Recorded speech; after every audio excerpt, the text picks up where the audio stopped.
else down. You're like, no, I am the one true one. They're just Puerto Rican.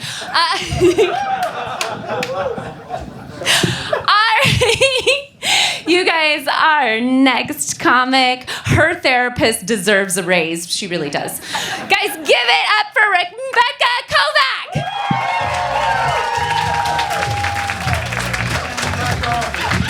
Hey guys, how's it going? All right, guys.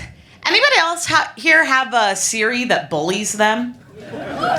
See, ever since I started therapy, my Siri keeps trying to diagnose me too, which feels like bullying behavior and creepy eavesdropping. Maybe a HIPAA violation, I don't know.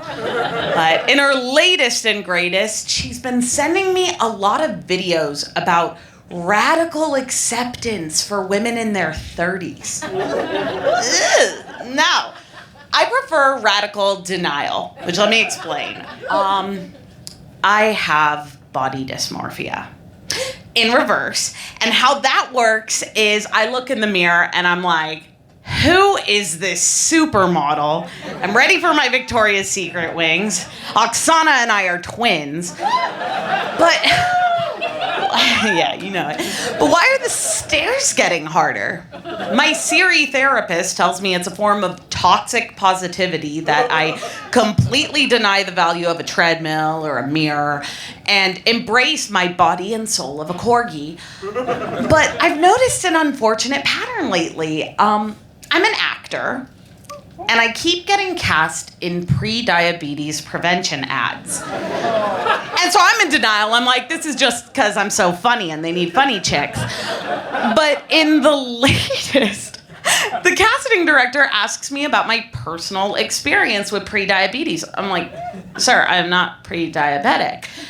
And then they start asking me about my BMI and my A1C. I'm like, what's this got to do with steak sauce? So I start stressing, like, am I pre-diabetic? So I call up my twin, Oksana. I'm like, does this ever happen to you? And she is like, I do not understand. And I'm like,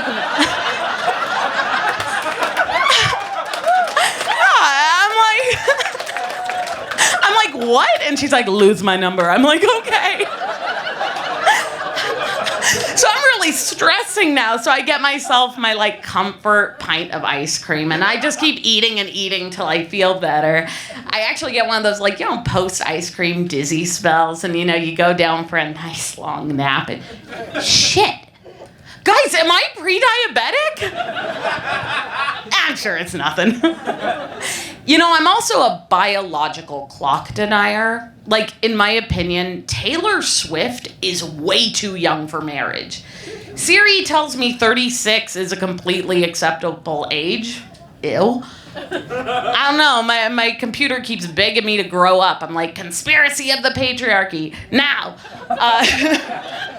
But I have noticed recently, I'm seeing my age. Like, I go to the old bars in NoHo that I spent my 20s in, and I see these new 20-year-olds, and I'm like, what is wrong with these people? Like, at a recent Halloween, I went to my favorite arcade, and all the 20-year-old girls there are just doing these photo shoots. It's okay. Doing these photo shoots instead of playing the games. I'm like, get away from my Mortal Kombat. Shit or get off the pot.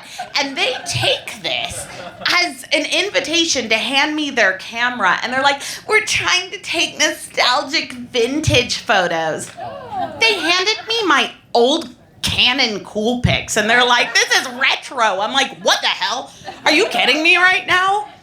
This is age appropriation. Like, my culture's not a costume, but the thing is, I'm a recovering people pleaser, so I did take their photos for them. But I got my high score in the background, because that'll teach them. But guys, it's not just the women here. It's also the young men. Absolutely horrifying to be around, to look at. Like, I go to a bar in NoHo, and this 20-something-year-old asks for my number, and it's traumatizing because he looks like a baby. And I'm like, how did you get in this bar? Show me your ID. And he's like, come on, girl, quit playing. And I'm like in tears, like, where is your parental guardian?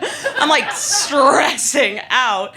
And he's like, come on, girl, don't worry about it. And I'm like, no, I'm like calling the bouncer. Where is he? Who? Chris Hansen from To Catch a Predator. This fetus wants my number, and I will not give it to him. Help! Abort! Abort! That did not go well. So anyway, we're dating now. It's really weird. Yeah. Don't worry, he's not going to listen to any of this. He's too locked in on Coco Melon. You guys have a good one.